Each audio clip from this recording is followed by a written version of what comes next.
Assalamualaikum warahmatullahi wabarakatuh. Perkenalkan, nama saya Alifatur Rizik Aji Muhammad. Saya adalah peserta Latsar CPNS Kementerian Perhubungan tahun 2022, gelombang 6, angkatan 50. Nah, di video pembelajaran yang kedua ini, kita akan mempelajari mengenai api. Jadi, kita masuk ke materi yang kedua, yaitu pemahaman tentang api. Pertama, pengertian. Api adalah suatu reaksi kimia yang diikuti oleh pengeluaran cahaya, panas, asap, dan bara. Kebakaran adalah suatu musibah atau malapetaka yang disebabkan oleh api yang tidak diharapkan atau tidak dibutuhkan, mempunyai sifat sulit dikuasai dan merugikan.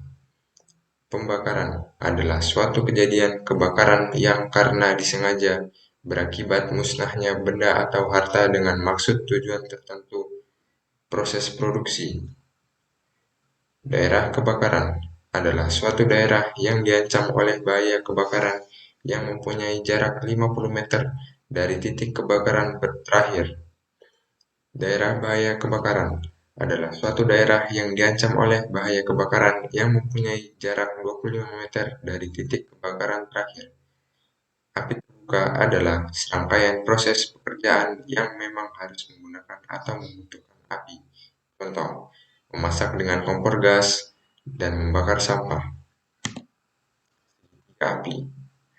Teori terjadinya api awal, atau yang lebih dikenal dengan teori segitiga api atau Fire Triangle of Combustion, yang menyebutkan api akan terjadi bila terdapat 3 unsur, yaitu bahan bakar atau fuel, sumber panas heat atau energi, dan udara oksigen atau O2 yang berada dalam konsentrasi yang seimbang atau memenuhi syarat.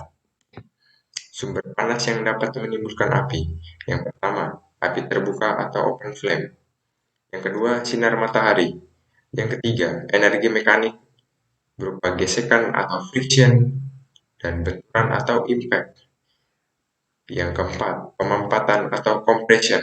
Yang kelima, listrik atau electrical. Yang keenam, proses kimia atau chemical reaction. Cara-cara penanggulangan kebakaran. Yang pertama, tindakan preventif atau pencegahan adalah serangkaian usaha atau tindakan yang dilakukan sebelum terjadinya kebakaran dengan maksud tujuan menekan atau mengurangi faktor-faktor yang dapat menyebabkan terjadinya kebakaran.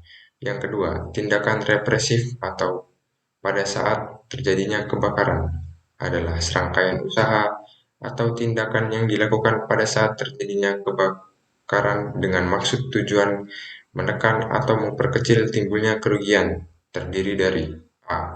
Usaha pemadam kebakaran, B. Pemberian informasi ke petugas PMK, polisi, PLM, dan PDAM, C. Pertolongan atau penyelamatan jiwa manusia dan harta benda, atau tindakan evakuasi.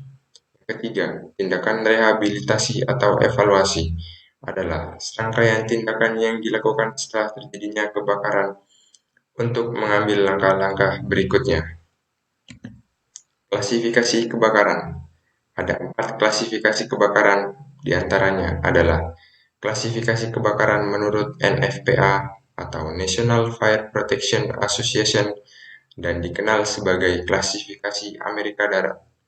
1. Kelas A adalah kebakaran di mana api berasal dari kebakaran benda atau bahan padat, kecuali logam yang apabila terbakar akan meninggalkan abu dan arang. 2. Kelas B, kebakaran di mana api berasal dari kebakaran benda atau bahan cair atau gas. 3. Kelas C, kebakaran di mana api berasal dari kebakaran listrik atau kebakaran di mana listrik hidup itu terlibat.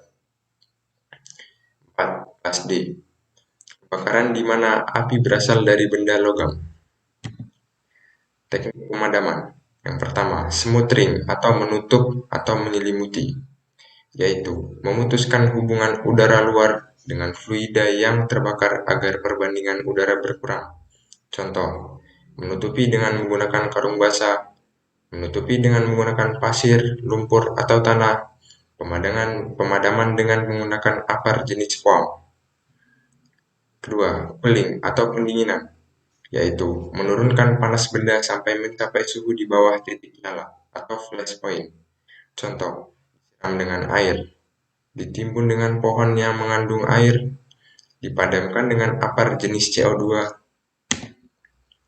Yang ketiga, starvation, yaitu mengurangi atau mengambil bahan yang terbakar atau menutup aliran, cairan atau gas yang terbakar. Contoh, memisahkan benda yang terbakar, menjauhkan benda yang belum terbakar, menutup keran instalasi minyak atau gas yang terbakar.